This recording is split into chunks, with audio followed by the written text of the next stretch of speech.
G'day, it's Dave O'Neill, and welcome to the Debrief. Now, the intro got cut off on this one, so it's me at the Brighton Yacht Club talking to Brooksy. Now, Brooksy was a member of the Music Men. You may remember them from the 80s and the 90s, and he was hosting a gig with me and Dave Hughes. Let's cross to me and Brooksy.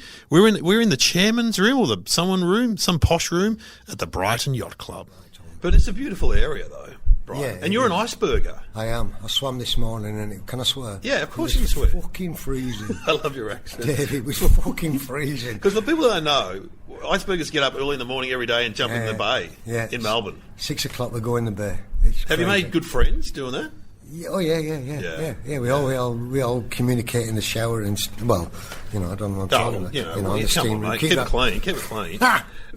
Because the Music Men were like it was a little bit of variety show business that happened in was it the 90s? It must have been the early 90s, was it? It was 31 years ago. Oh, wow. So it was it was 1989. 88. 88 you started. 88. Wow, because, I didn't know you did. I mean, I always remembered you as doing Hey Hey. Yeah. And you were on, for people that don't remember, the Music Man was you and about 8 guys from 10 of us. A soccer club, maybe? We all played soccer here with different teams. And there, a lot of expats in there. Yeah, all expats, yeah.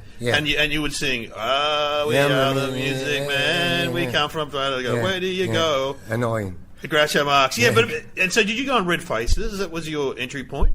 Yeah, but it was just for a joke, because, honestly, Dave, I came out in 81 for Ringwood, Wilhelmina, near where you lived. Yes. Right, Manhattan, I've heard you talk about the Manhattan, the circular floor. I've been on it. Why did you come out for the Ringwood to play soccer? Soccer on a visa, 3-year visa, yeah. To play for them? Yeah. So you were good enough to be... Well... For an Australian soccer team in the burbs? Yeah, but I was crap. That's why I came to Australia. If I were any good, I would have stayed there. So don't let anybody tell you they come here to play soccer and improve their career. I came out here on a contract and I came to Ringwood, Hunter's Lodge, and I thought, I'll have a bit of this in Ringwood. So that was it. And we used to do it after the game. We all used to meet at all the pubs. We used to get thrown out. For singing like that? For word of a lie, I used to get thrown out of the saloon. The saloon all bar. The pubs in Melbourne, they all used to know us and we get thrown out. Because on the Sunday after we played, there was only a few pubs open. Yeah. And we go, but they liked us coming in because we drank a lot and didn't cause any British trouble. And Scottish and, we didn't cause any trouble. So we just for a laugh, we went on Hey Hey, not expecting to do anything, and bloody hell, it was ridiculous. It took off, and then recently when the Footy Show got actually put on Facebook, I think, all your appearances on the Footy Show too. I didn't realise you did that as well. 10 of them, Dave, right? Yeah. That was when we got a bit, serious then. Yeah. The alcohol wasn't taking over as much. You'd narrowed down to about 4 blokes by now. 4, yeah. Because we don't forget, we were 10 blokes and a lot of our Aussie girlfriends, and we were doing it for a laugh, and we did the Tui's commercial, and we were going up to... Oh, you did a commercial? Yeah, Tui's. We flew us to Sydney and did this bloody big commercial for a week. It cost $500,000. But it is hard to make money with 8 of you, isn't it? No, we get... You're like UB40. We'd be splitting it and not making any money. And we're coming home drunk from a weekend, and the wives are saying, this is ridiculous. You go in having it's either the Music Men or divorce. Well, a lot of them left the Music Men. I got divorced. True. So that's why there was only 4. They said, Brooksy, I can't keep doing this. I reckon I first met you at the Comedy Club when we did a gig there together, and you were down to 2. The Music Men. It was just me and Steve. You and Steve. Yeah, he had talent. He could cover he was for me. Unbelievable. Oh, Barnsey. He did a great Barnsey, which you did on the reformed. Yes, we did when he did the Barnsey, because they asked the other lads and they said, "No, we've had enough. Please, we're not coming back." No, we've got teenage children now. In fact, talking about that, we've been asked to do a reunion. It's quite funny. I'm trying to get this customs freight business, and he said to me, "Right, I'll give it you if you can get the lads to do a reunion at our charity function." So I said, "All right, I'll do it. I'll get the lads, right?" So the lads don't want to do it now, so it's free. Any people. I'll do it. Yeah, but the problem now is we can't do Nicky Lauda. Oh yeah, Nicky Lauda. I'm on fire. He's just died. Oh, we can't. It's politically incorrect now. Did they cremate him? So. Well, you can still do it. Yeah. Anyway, so I've said to the boys, it's free drink and free food. So we're going to be doing it in August. A bit of a reunion from the old 10. Yeah, right. And did you find once you did the Music Man, because it was kind of very daggy, wasn't it? Oh, very. So did people give you stick? I mean, when I met you and Steve goes, "Hey, Dave O'Neill, he's bloody hung shit on us before." I said something Yeah, on but the it's radio. funny though. Or... Mick Malloy used to take the piss out. Oh, did he? It's funny. Yeah. But it's funny because we were taking the piss. We weren't serious. Red Simon said that. Yeah. When we did this. This is how ridiculous it is, right? We did that thing. How many appearances on Hey Hey, you reckon? Oh, we did about 5 or 6 because Red produced our album. We did an album. You did an album? And it was, listen to this, right? We've done it on Hey Hey. Next minute I get a phone call to do an ad for Tui's. I thought it was a wind-up. Met the lads. Tui's said they want 5 of us, so I said, no, it's 10 or nothing. So we did it for half the money. Flew us to New Zealand for a week. Had an absolute ball. Got drunk every night. Yeah. Did this big commercial. Come back. I get a phone call from Michael Gudinski's secretary. I thought it was a wind-up. Next minute, we're in the board. I'm in the boardroom with Gudinsky and all these. They want to do an album with us, right? Cashing in and all. And we had to record it at Red Simon's garage. So over 2 weekends, the lads, after playing football, are coming in with slabs, and we're recording 10 songs in Red Simon's. With a bit of a disco beat, was it? Yeah, there were a disco version of the Music Man. There were Summer Holiday. There were Puppet on a String. And how did it sell? We actually got in the top 40. Wow! We got in the top 40 with Michael Jackson and all these. We got it. And great. And the thing was, we had a voice coach, and I don't know if you know him, Lindsay Field. No, I've heard of him though. He was in an 80s band or a 70s He was with band. Farnham. Yes, yeah, right. Okay, he was our voice coach. Wow. So he's trying to teach us to sing this thing full of alcohol in Red's garage. Oh, that is funny. And we're now at the Brighton Yacht Club because you're hosting a gig. Yeah. Because you're an Iceberger here. I'm on, and Hughesy's on as well. Yeah, great. So it's going to be a good night. Yeah, well, you've seen the venue. It's a fantastic venue. I've done it here before. And we don't have much on in Bayside because they all go to bed at 9 o'clock. So yeah, it's true. I've got them all out tonight. And as you pointed out, last time I was here, there was a couple, and I said to this man, who was about my age, 50, with an elderly woman, and I said, you're spending time with your mum? And he goes, this is my wife. No, he didn't say that at first. Oh, you didn't say that at first? No, you got stuck into him about 15 minutes. Yeah. And then it was me who told you at the end that was his wife. He didn't admit it. He just smiled there and kept doing it. And now they're here again. And now she's just 4 years later, she's walked away. It took half an hour to get up the stairs. Yeah, and sat down. She's like his grandmother now. Yes. Well, I'm going to make sure I don't do that again, because that is a fatal... And tell Dave as well. Dave doesn't do it. Hughes doesn't really... He used to talk to the crowd, not so much anymore. No. We talked about that the other day. Talks about his kids. Yeah. Oh, we all do that. Yeah. You do. We do that. Yeah. But that's interesting. So what were you doing as a job? So you were a professional soccer player in Ringwood. Yeah, Ringwood, yeah. I came out from Manchester to Ringwood. That just makes me laugh because I grew up there. I just couldn't imagine being at a pub. We used to play at Jubilee Park next to the swimming pool. Yes, where we used to play there. They had that big slide. Remember the big slide? Yeah, we went after training, yeah. Yeah. And we used to the Croydon Hotel. Area. Dorset Gardens. All them were fantastic Thursday night. Oh, Thursday night, good bands at the Dorset Gardens. Thursday night, Friday Saw the night, Angels, the every Reels. Night. And then on Mount Dandenong Road, the big one at the end, it's like the big pub there as well. There's some great pubs in Ringwood. Yeah, are you talking about Daisy's? Daisy's, yeah. They went off there a bit some nights. Yeah, there was a bike. They had a big famous bikie bashing there. So but then what did you... So how long did you play professional soccer for? What, here? Yeah. Well, he weren't professional, he was part-time, you know. Yeah, right. But I played for Ringwood, Box Hill, Caulfield, Richmond, Doncaster. I played for loads. And then I coached Nunawading and all that. And you've always been a salesman, is that correct? Yeah. Because I remember you telling me the great story that you and I've told this story many times, that you employed Peter Dacos. I didn't employ him. I worked with Dakes, yeah. Are you still working with him? No. But you did for a long time. Oh, yeah, a long time. This is a guy, but people don't know who's listening around the world or around Australia. He is an absolute Collingwood football legend. Yeah. The Macedonian Marble. Yes. I lived with a guy in the 80s who named his dog after Dakes. Because, people... And my dad's a Collingwood supporter, my brother. They absolutely... admire, because he was one of those fluke players who was just like a 1 in a million. Yeah. So today you've got people like, say, Buddy Franklin, Dangerfield. He was one of those guys, but possibly better. But even better bloke. He's a great bloke. So I've done a gig with him. Dakes. He's a top bloke, Dakes. But you guys, tell me if this is correct. You would go and you had to try and sell. Freight containers. It's containers. Yeah, just freight. So that's an industrial sales job. Yeah. And you would say to the people, you would go to these places on the Rust Belt of Melbourne, and they didn't want to see you, but then you would say, "Tell your boss I've got Peter Dacos in the foyer." And what would happen? We got in straight away. The biggest one is Pacific Dunlop. No, Pacific Brands, right? Yeah, they're huge. Huge account, right? Nobody can get in. Anyway, we got in, and I've got in with Deggs. And the bloke is a Kiwi, and he's no idea who Deggs is, right? So we're sat there, and and he says to Peter, "What do you do?" He said, "I used to play a bit of football." He said, "Oh, that's all right then, yeah, okay, let's have a look around the warehouse." So we go around the warehouse stopped. Everybody comes running over to me. I says, "Who is he?" I says, "Mate, he's Peter Dacus." Anyway, he got the business. Oh, really? And the boss is going, what's with this guy? I know. Oh, dear. Yeah, I just the thought of it I just imagine middle management in our age group just leaving their desk and running into the foyer because Dakes is there. Well, now I'm in partnership with Didac. The other Collingwood footballer. Yeah, and he's the same when you go in. People like... You've got something like with the Collingwood footballers. Yeah, I know what's going on in the group. Am I groupie? I don't know. He's just started a phrase. But that's interesting because it just helps with the sales getting in the door. Yeah. Well, he's good at it.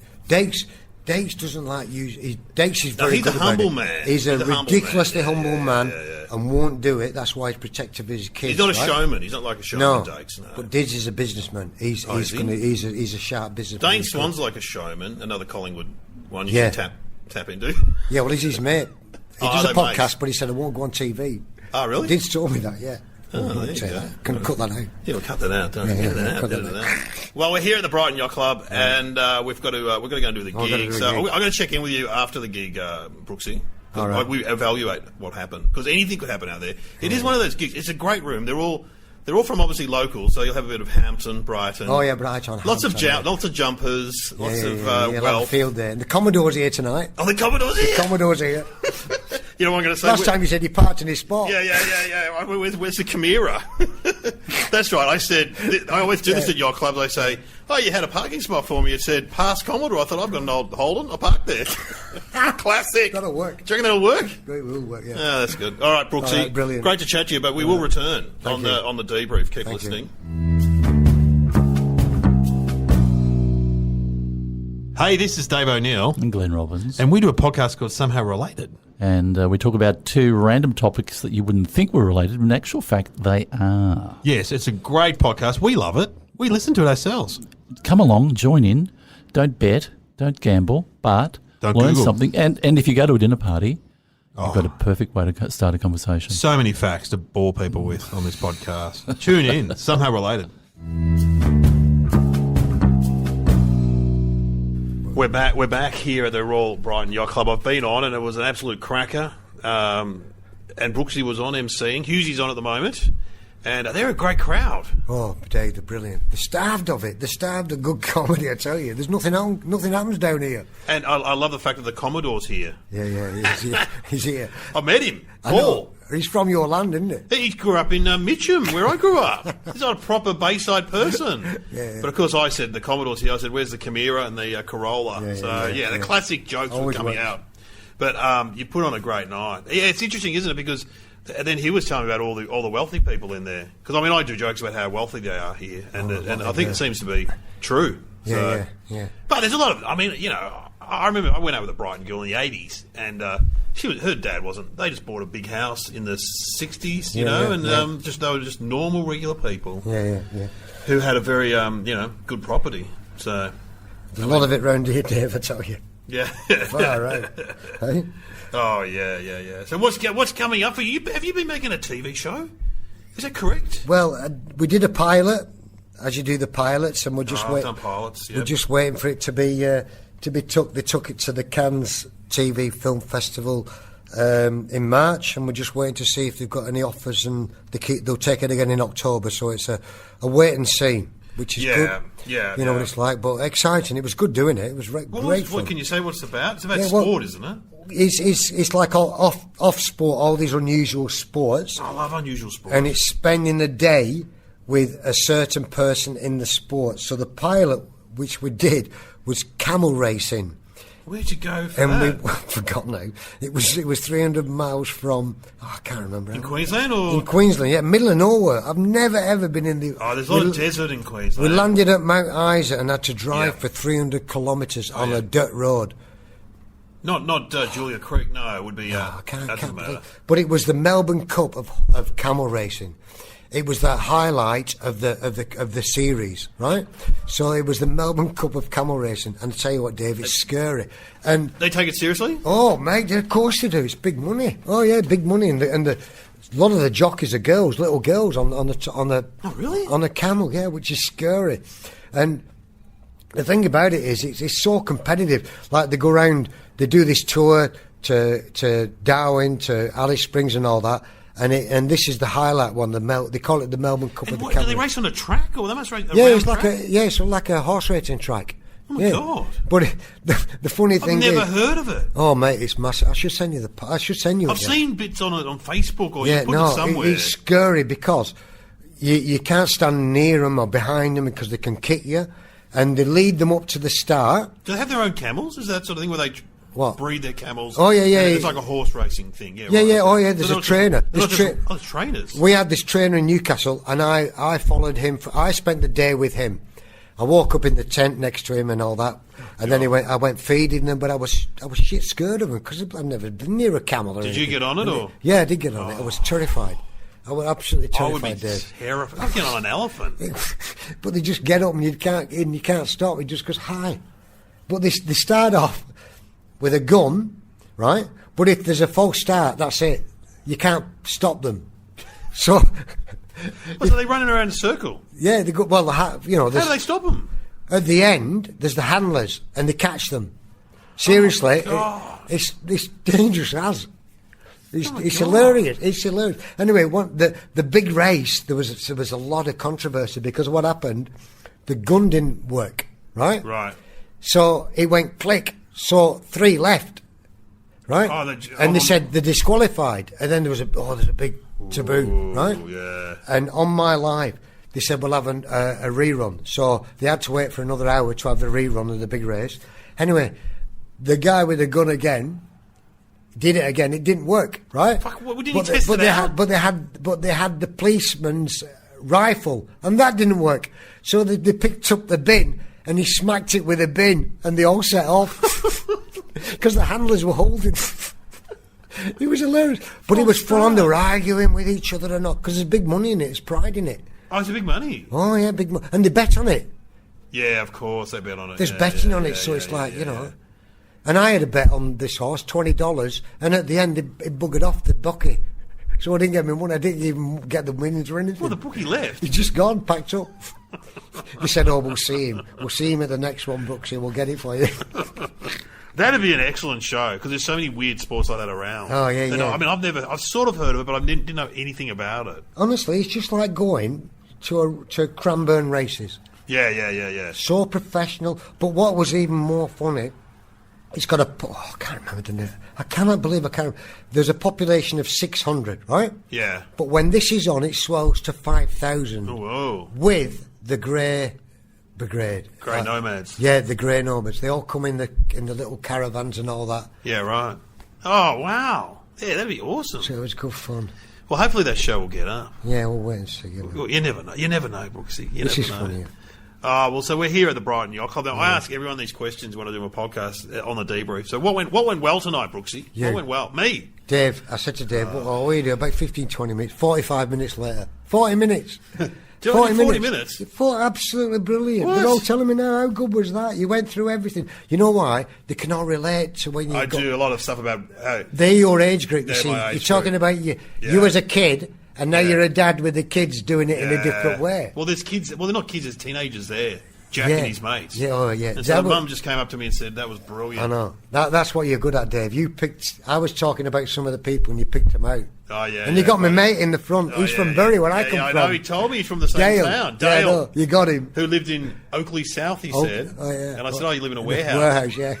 No, because it's industrial. Yeah, I know. People around here would think Oakley's industrial. Yeah. You know, because there's no water in Oakley. Very funny, that, yeah. Yeah, that was good fun. No, Dave. Great fun. You're all asking me, brilliant, you were brilliant. Oh, that's good. And now we've got Hughesy on now. Hang around. I can hear the laughter for Hughesy. He's doing very well. He's good. Well, he's guaranteed, Hughesy. What didn't go well tonight? That's my other question. The food.